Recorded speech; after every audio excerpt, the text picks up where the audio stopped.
So here we are today at the War Memorial Park in Coventry, United Kingdom. And we've been talking to a lovely young lady who's on a course at Coventry University. She comes from Myanmar.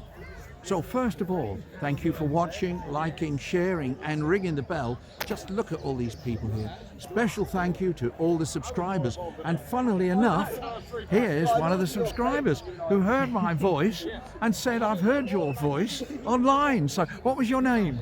Nathan. Nathan, nice to meet you, Nathan. And thank you for the subscription. And then say your name so I don't have to. My name is Tay.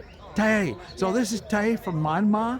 And we just met her and we've been having some lovely chats about Yangon and the Shwedagon pagoda. that's And we're having a lovely time so far. And we haven't seen a single drone. So here we are, and we'll just leave it there. This is just a short snippet before the drone start. The rain has stopped, so we are all very happy. Let's have a snap here, Irene. Move in with the people.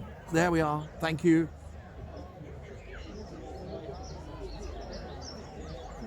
Lovely, thank you very much. So bye for now, and thank you for watching. This is the Rambling Rambler, Dave to his friends saying bye from Coventry War Memorial Park, UK.